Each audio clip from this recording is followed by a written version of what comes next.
ನಟರಾಜ್ ಗೌಡ್ರೆ ಹೇಳಿ. ಇವತ್ತು ಇದೇನೋ ಈ ಜೈ ಶ್ರೀರಾಮ್ ಅಂತ ಒಂದು, ಜೈ ಸೀತಾರಾಮ್ ಅಂತ ಒಂದು ಡಿಬೇಟ್ನ ಎರಡೇ ಭಾಗದಲ್ಲಿದ್ದೀವಿ. ಅದು ಬಹಳ ನಡೀತು. ಇದೇನು ಜೈ ಶ್ರೀರಾಮ್ ಏನು, ಜೈ ಸೀತಾರಾಮ್ ಏನು? ಅದು ಅವ್ರವ್ರ ವಿಶ್ಲೇಷಣೆ. ಇದು ಒಂದು ಪಕ್ಷದ ವಿಷಯ ಆಗಕ್ಕೆ ಸಾಧ್ಯ ಆಗೋದಿಲ್ಲ. ಆದರೆ ಒಂದಂತ ಏನು ಗೊತ್ತಾ, ಒಂದು ಬಹಳ ದಶಕಗಳ ನಂತರ, ಹೋರಾಟದ ನಂತರ ದೇಶದಲ್ಲಿ ಒಂದು ಏನಿತ್ತು ವಿವಾದ ಇತ್ತು, ಅದು ಶಾಂತವಾಗಿ ಒಂದು ದೇವಸ್ಥಾನ ಆಗಿದೆ. ಓಕೆ, ಅದು ಒಂದು ರಾಜಕಾರಣದ ವಿಷಯ ಆಗಕೂಡದು.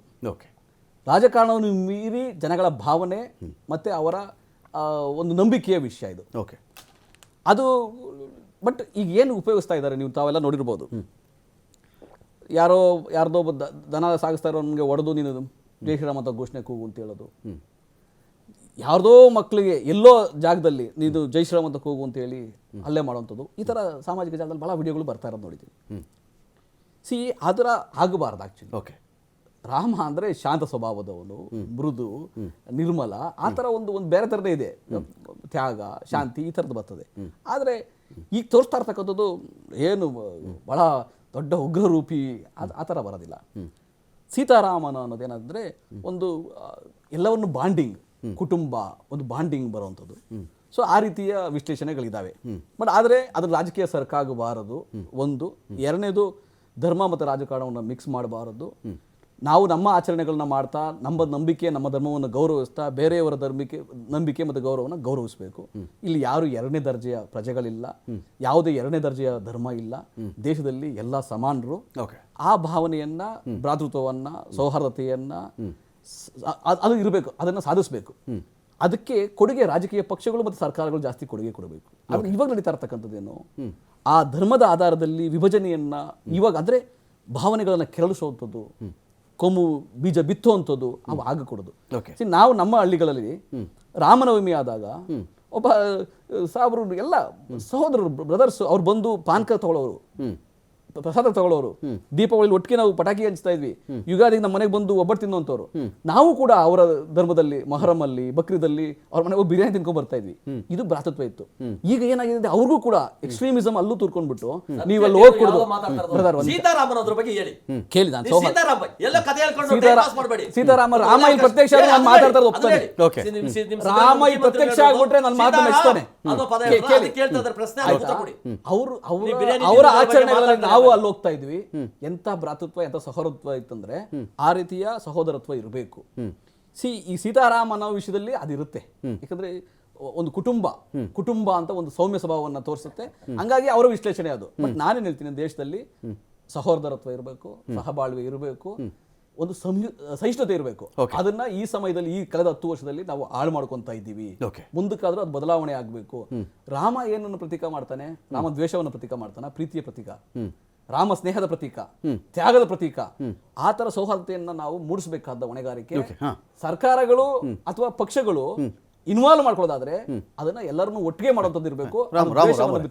ಈಗ ಜೈ ಶ್ರೀರಾಮ್ ಅನ್ನೋದು ಒಂದು ಪಾರ್ಟಿಯ ಕಡೆಯಿಂದ ಚೆಕ್ ಮಾಡಿಕೊಂಡಾಗ ಇದು ಒಂದು ದೇಶಭಕ್ತಿಯ ಸಂಕೇತ ಅಂತನಾ? ಜೈ ಶ್ರೀರಾಮ್ ಅಂದವರು ದೇಶಭಕ್ತರು. ಹೌದು, ನಮಗೆ ರಾಮ ನಮಗೆ ದೇವರೇ. ಆಯ್ತು, ನಮಗೆ ಅವ್ರು ಸೀತಾರಾಮ್ ಅಂತಾರೆ. ಓಕೆ, ನೀವು ಸೀತಾ ಅನ್ನೋದು ನಾವು ತಪ್ಪು ಅಂತ ನಾವು ಎಲ್ಲೂ ಹೇಳಿಲ್ಲ. ಕುಟುಂಬ ಮೌಲ್ಯಗಳು ಇನ್ನೊಂದು ಹೇಳ್ತಾರೆ, ಜೈ ಸೀತಾ ರಾಮ್ ರಾಮ್. ಇದೇ ಬಳಕೆ ಮಾಡೋದು. ಏನಿದ್ರು ಸೂಸ್ತದೆ ಸೀತಾ ರಾಮ್. ಸೀತಾನ ಬ್ರೇಕ್ ಕೊಟ್ಮೇಲೆ ರಾಮ್ ಅಂತ ಹೇಳ್ತೀರಿ ನೀವು, ಸೀತಾರಾಮ್ ಅಂತ ಹೇಳಿ. ಜೈ ಜೈ ಸೀತಾರಾಮ್ ಅಂತ ಹೇಳಿ ನಾವು ಬೇಡ, ಸೀತಾ ರಾಮ್. ಇದನ್ನ ಏನ್ ಸೂಚಿಸ್ತದೆ ಸಿದ್ದರಾಮಯ್ಯನವರು ವರ್ತನೆಗಳನ್ನ ಮುಖ್ಯಮಂತ್ರಿಗಳು ವಿಧಾನಸಭೆಯಲ್ಲಿ ಮಾತಾಡುವಾಗ ನಾವು ಅದ್ರ ಬಗ್ಗೆ ನಾವು ಡಬಲ್ ಮೀನಿಂಗ್ ಮಾಡಲ್ಲ, ಅದನ್ನ ನಾನು ಕಂಡ ಮಾಡಲ್ಲ. ನಿಮ್ಗೆ ಭಕ್ತಿ ಬಂದಿದ್ಯಾ ಸಿದ್ದರಾಮಯ್ಯನವ್ರಿಗೆ? ಸೀತಾರಾಮ್ ಮೇಲೆ ಆದ್ರೂ ಭಕ್ತಿ ಬಂದಿದೆಯಲ್ಲ. ರಾಮನ್ ಬಗ್ಗೆ ನಾವು ಮಾಡ್ತೀವಿ, ನೀವು ಸೀತೆಯನ್ನು ಬಳಸ್ಕೊಂಡು ಮಾಡ್ತಿದ್ದ ಮಾತಾ ಹೇಳ್ತಾ ಇದ್ದೆ, ಸಂತೋಷ. ನಾವು ನಿಮ್ಮನ್ನ ವಿರೋಧ ಮಾಡಲ್ಲ.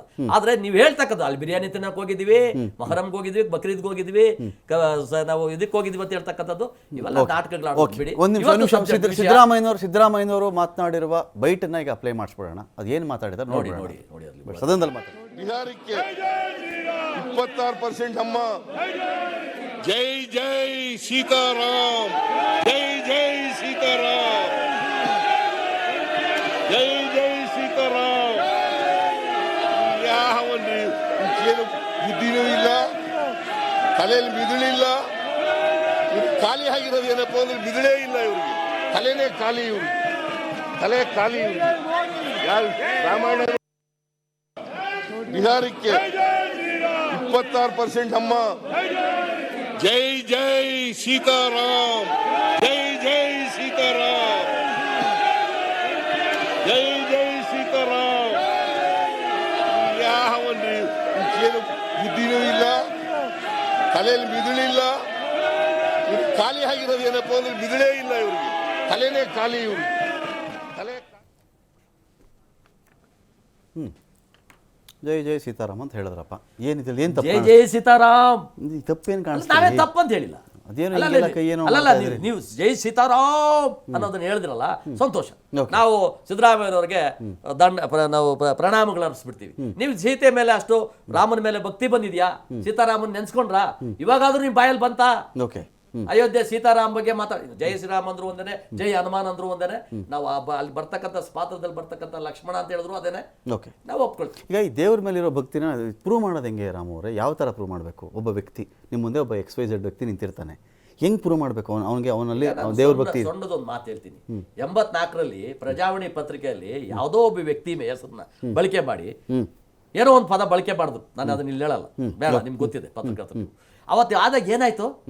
ಇಡೀ ಶಿವಾಜಿನಗರದಿಂದ ಇದ್ದಂತ ಎಲ್ಲಾ ದೇಶಭಕ್ತ ಮುಸಲ್ಮಾನರಲ್ಲಿ ನುಗ್ಗಿ ಎಷ್ಟು ಗೋಲಿಬಾರ್ ಆಯ್ತು, ಏನೇನಾಯ್ತು? ಅದು ಅವ್ರ ಪತ್ರಿಕೆಯಲ್ಲಿ ಬರ್ದಿದ್ದು ವ್ಯಕ್ತಿ ಹೆಸರು. ಓಕೆ.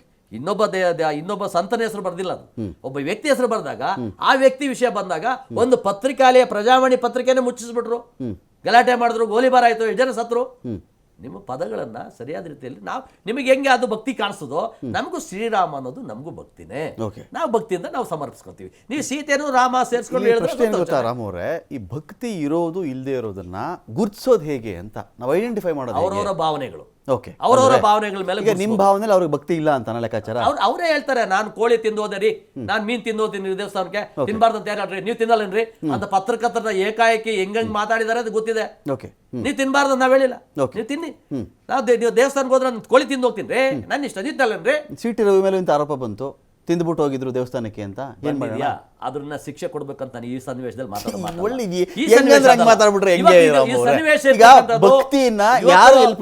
ವಿಧಾನ ಶಕ್ತಿಸೌಧದಲ್ಲಿ ಪಾಕಿಸ್ತಾನ ಬಗ್ಗೆ ಸ್ಲೋಗನ್ ಹಾಕಿದಾಗ ಅವ್ರು ಹೇಳ್ತಾರೆ, MP ರಾಜ್ಯಸಭಾ ಮೆಂಬರ್ ಈಗ ತಾನೇ ಗೆದ್ದು ಈಚೆಗೆ ಬರ್ತಾ ಇದ್ದಾರೆ, ಹೇಳ್ತಾರೆ ಕೆಲಸ ಇಲ್ಲ, ಅವ್ರು ಹೇಳಕ್ ಯಾರು ಅಲ್ಲ, ಹೇಳಿರ್ತಕ್ಕಂಥದ್ದು ಯಾರು ಸಮರ್ಸ್ಕೊಳಕ್ ಆಗ್ತದೆ? ಯಾರು ಮಾಡಿಲ್ಲ ಅದನ್ನ. ಸಮರ್ಸ್ಕೊತಾರೆ ನಟರಾಜ್ ಗೌಡ್ರೆ ಆಚೆಗೆ ಎನಿ ಪರ್ಸನ್ ಸಂಯಮ ಬೇಕು. ಸಂಯಮ ಮೀರಿ ಸಂಯಮ ಇರ್ಲಿಲ್ವಾ? ಕೇಳಪ್ಪ ನೀನು ಈಗ ನಿಮ್ಗೂ ಸಂಯಮ ಇಲ್ಲ ಅಂತ ಬಿಜೆಪಿ ಯಾವ ನಾಯಕರು ಸಂಯಮನೂ ಇಲ್ಲ. ನಿಮ್ಮ ನಾಯಕರುಗಳಿಗೆ ಆರ್ ಅಶೋಕ್ ಮತ್ತೆ ವಿಜಯೇಂದ್ರ ಅವರಿಗೆ ಸಭ್ಯತೆನೂ ಇಲ್ಲ. ಆರ್ ಅಶೋಕ್ ಮತ್ತೆ ವಿಜಯೇಂದ್ರ ಅವ್ರಿಗೆ ಸಭ್ಯತೆನೂ ಇಲ್ಲ. ಅವರಿಬ್ಬರಿಗೆ ಸಂಯಮನೂ ಬೇಕು, ಸಭ್ಯತೆನೂ ಬೇಕು. ಯಾವ್ದಾದ್ರು ವಿಷಯ ಆದಾಗ, ಯಾವ್ದಾದ್ರು ಒಂದು ವಿಷಯ ಸಂಘಟನೆ ಆದಾಗ ಅದಕ್ಕೆ ಪೂರ್ವಾಪರ ಚರ್ಚೆಗಳು ಮಾಡಬೇಕಾಗ್ತದೆ, ತನಿಖೆಗಳಾಗಬೇಕಾಗ್ತದೆ. ಅಷ್ಟಿಲ್ದಲ್ಲೇ ಬಂಬಡಿ ಹೊಡಿತಾ ಇರ್ತಕ್ಕಂತಹ ಆರ್ ಅಶೋಕ್ ಮತ್ತೆ ವಿಜಯೇಂದ್ರ ಅವ್ರಿಗೆ ಸಂಯಮನೂ ಇಲ್ಲ, ಸಭ್ಯತೆನೂ ಇಲ್ಲ, ಬದ್ಧತೆನೂ ಇಲ್ಲ. ಆದ್ರೆ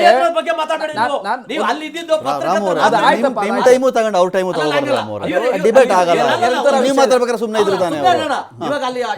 ಸರಿ ಸ್ವಾಮಿ, ನೀವು ನಿಮ್ ಟೈಮ್ ಬಂದಾಗ ಮಾತಾಡಿ, ನಿಮ್ಮನ್ನ ತಡೆಯಲ್ಲ, ಸನ್ನಿವೇಶದಲ್ಲಿ ನಿಮ್ಮನ್ನ ತಡೆಯಲ್ಲ ನಾನು. ಅದೇ ಗಲಾಟೆ ಆಗತ್ತೆ ರಾಮ್ ಅವರೇ. ನಾನು ನೀವು ಮಾತಾಡ್ಬೇಕಾದ್ರೆ ಖಂಡಿತ ನಾನು ಅಲೋ ಮಾಡಲ್ಲ.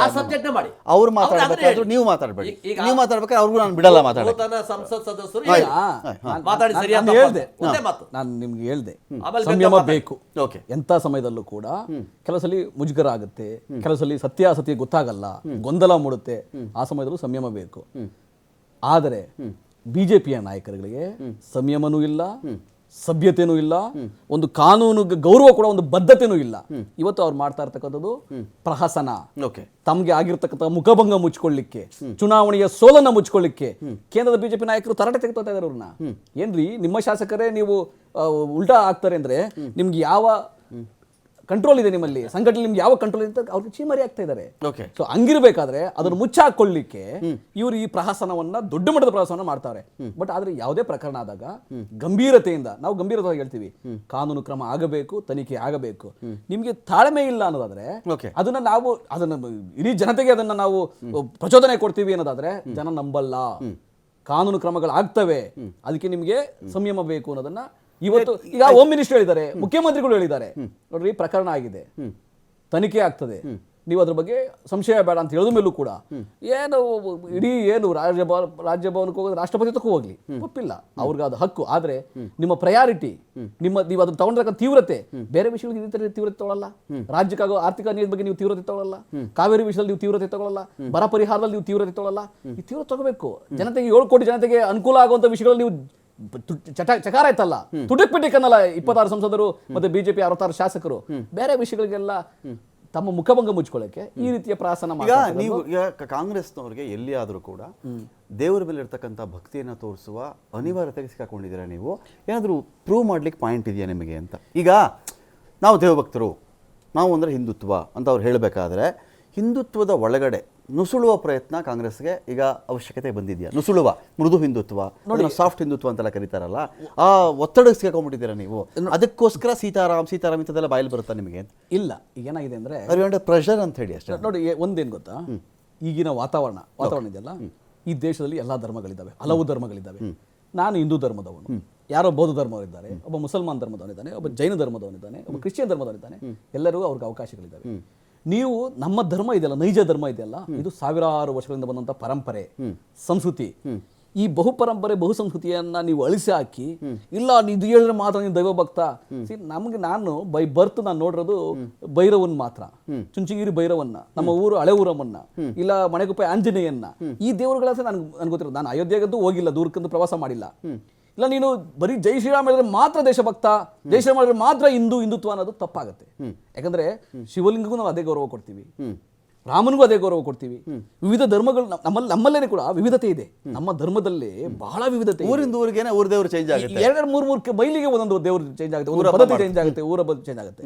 ಆದರೆ ನೀವು ಇದನ್ನ ಹೇಳಿದ್ರೆ ಮಾತ್ರ ದೈವ ಭಕ್ತ, ಇದನ್ನ ಹೇಳಿದ್ರೆ ಮಾತ್ರ ಹಿಂದುತ್ವ ಅನ್ನೋದು ತಪ್ಪಾಗುತ್ತೆ. ಈ ಬಿಜೆಪಿ ಏನು ರೂಲ್ ಹಾಕೊಡ್ತಾ ಇದೆಯೋ ಆ ರೂಲ್ ಅಲ್ಲಿ ನಡೆಯುವ ಅನಿವಾರ್ಯತೆ ಸಿಕ್ಕಾಕೋತಾ ಇದ್ದೀರಾ? ಖಂಡಿತ ಪ್ರೂವ್ ಮಾಡೋ ಒತ್ತಡದಲ್ಲಿ ಇದ್ದೀರಾ? ಖಂಡಿತ ಇಲ್ಲ. ನಮ್ಮ ಆದ್ಯತೆ ಆಸ್ ಎ ಪೊಲಿಟಿಕಲ್ ಪಾರ್ಟಿ. ಅವ್ರು ಕೇಳೋದೇನು ಗೊತ್ತಾ, ಸೀತಾರಾಮ್ ಅಂತ ಇವಾಗ ಯಾಕಂತ ಇದ್ದೀರಿ ನೀವು? ಮೊದಲೆಲ್ಲ ಇರ್ಲಿಲ್ವಾ ನಿಮಗಿದು? ಈಗ ಅವ್ರ ಮೊದಲೆಲ್ಲ ಕೂಗಿದ್ರ ತರ 10 ವರ್ಷ ಬಿಜೆಪಿ ಆಳಿದ್ರಲ್ಲ, 4 ಮುಖ್ಯಮಂತ್ರಿಗಳು ಸದನದಲ್ಲಿ 4 ಜನ ಮುಖ್ಯಮಂತ್ರಿಗಳು ಆಳ್ವಿಕೆ ಮಾಡಿದ್ರಲ್ಲ ಬಿಜೆಪಿಯಿಂದ. ಯಾವ ತರ ಕೂಗಿದ್ರ ಅವರು? ನಾವು ಗಮನಿಸ್ತಂಗಿಲ್ಲ, ಯಾವತ್ತೂ ಕೂಗಿರ್ಲಿಲ್ಲ ಈ ತರ. ಯಾಕಂದ್ರೆ ಅವರು ಯಾವಾಗ ವಿಚಲಿತರಾಗ್ತಾರೆ, ಯಾವಾಗ ಬೇರೆ ಯಾವ ಅಂಶಗಳು ಇರಲಿಲ್ಲ, ಅವಾಗ ಈ ತರದ ಹೊಸ ಪ್ರಯಾಸನವನ್ನು ಶುರು ಮಾಡಿದ್ದಾರೆ. ಅದಕ್ಕಾಗಿ ಅದಕ್ಕೆ ಉತ್ತರ ಕೊಟ್ಟಿದ್ದು ಅಷ್ಟೇ. ಬಿಟ್ರೆ ಸದನದಲ್ಲಿ ಈ ಪರಿಪಾಠ ಮುಂದೆ ಇರ್ಲಿಲ್ಲ, ಹಿಂದೆ ಇರ್ಲಿಲ್ಲ. 4 ಜನ ಮುಖ್ಯಮಂತ್ರಿಗಳಿದ್ರೆ ಯಾವ್ದಾದ್ರು ಕೂಗಿ ನೋಡಿದ್ವ? ಯಾಕೆ ಒತ್ತಡ ಇರ್ತಿದ್ರಲ್ಲ, ಹೇಳ್ತಾರದಲ್ಲ ಈ ಡಬಲ್ ಗೇಮು. ಎಲ್ಲಿ ನಾನು ಶ್ರೀರಾಮ್ ಅಂತ ಅನ್ಬಿಟ್ರೆ ಒಂದು ಧರ್ಮದವರು ನಮ್ಮನ್ನ ವಿರೋಧ ಮಾಡಿ ಓಟ್ ಹಾಕಲ್ಲೋ, ಓಟ್ ಬ್ಯಾಂಕ್ ಆಗಿ ಎದುರ್ತಾ ಇದೀವೋ ಅನ್ನೋ ಲೆಕ್ಕಾಚಾರ ಇಟ್ಕೊಂಡು ತಲೆಯಲ್ಲಿತ್ತು. ಇವತ್ತು ಅನುವಂಶಿಕತೆ ಅಂತಾರೆ, ಎಡಿಟಿ ಅಂತಾರೆ. ಸಿದ್ದರಾಮಯ್ಯನವರು ಅವ್ರ ಹೆಸರಿನಲ್ಲೇ ರಾಮ ಇದೆ ಅಂತ ಇವತ್ತು ಹೇಳಿದಾರೆ, ಅವತ್ತು ಹೇಳ್ತಾರೆ. ಆದ್ರೆ ಅನುವಂಶಿಕತೆ ಪ್ರಕಾರವಾಗಿ ಶ್ರೀರಾಮ್ ಅಂತ ಹೇಳೋದು ಬೇಡ, ಸೀತಾರಾಮ್ ಅಂತ ಹೇಳ್ಬಿಟ್ರು.